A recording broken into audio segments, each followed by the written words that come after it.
Surat crime branch ટીમે સુરત શહેર અને વલસાડ જિલ્લામાં ઇકો કાર તથા ઘરફોડ ચોરીના ગુનાઓને અંજામ આપનાર રેઢા ચીકલીગરોને ઝડપી પાડ્યા છે।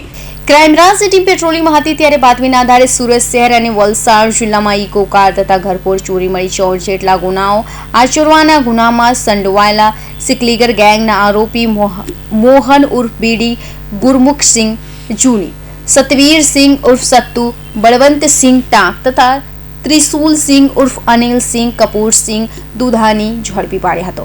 બે આરોપીઓને નાનપુરા શનિવારી બજાર પાસેથી તો એકને મહારાષ્ટ્રના થાણેથી ક્રાઇમ બ્રાન્ચ ટીમે દબોચ્યો હતો। સુરત શહેરમાં 16-17ની રાત્રિમાં વેડ રોડ ઉપર ચોક બજાર પોલીસ સ્ટેશનની હદમાં એક ઇકો ગાડીની ચોરી થયેલી હતી અને ત્યાં જ આગળ એક ઘરફોડ કરવાનો પણ એક દુકાનમાં મેડિકલ સ્ટોરમાં પ્રયત્ન કરવામાં આવ્યો હતો।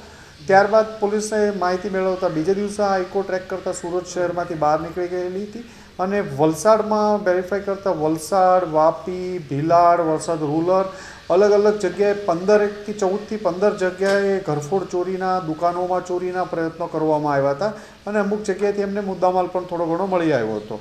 આમ આ ચોરી કરીને આ ગેંગ એક જ દિવસમાં 14 જગ્યાએ ચોરી કરી બે દિવસમાં અને ભાગી ગયેલી હતી અને અમારી ટીમે એકને મુંબઈથી પકડવામાં આવ્યો છે। આ ઓરિજિનલ 3 માણસો પકડવામાં આવ્યા છે, જેમાં મોહનસિંહ ઉર્ફે બીડી, ગુરબુજસિંહ જૂની, સતબીરસિંહ ઉર્ફે સત્તુ, બલવીરસિંહ ટાંક અને ત્રિશુલસિંહ ઉર્ફે અનિલસિંહ કપૂરસિંહ દુધાની। એમાં જે સતવીર અને ત્રિશુલ શાળા બનાવી થાય છે। આ બધા જ ઓરિજિનલ જલગાંવ મહારાષ્ટ્રના રહેવાસી છે। ચોરી કર્યા પછી આ લોકો અલગ અલગ જગ્યાએ ભાગતા હતા। એમાં એકને મુંબઈથી પકડવામાં આવ્યો છે અને બેને સુરતથી પકડી આ લોકોની ધરપકડ કરવામાં આવી। આમની પાસેથી ચોરી કર્યા બાદ ઇકો ગાડી એમણે બિનવારસી વાપી પાસે જ મૂકી દીધેલી હતી, એ રિકવર કરવામાં આવી છે।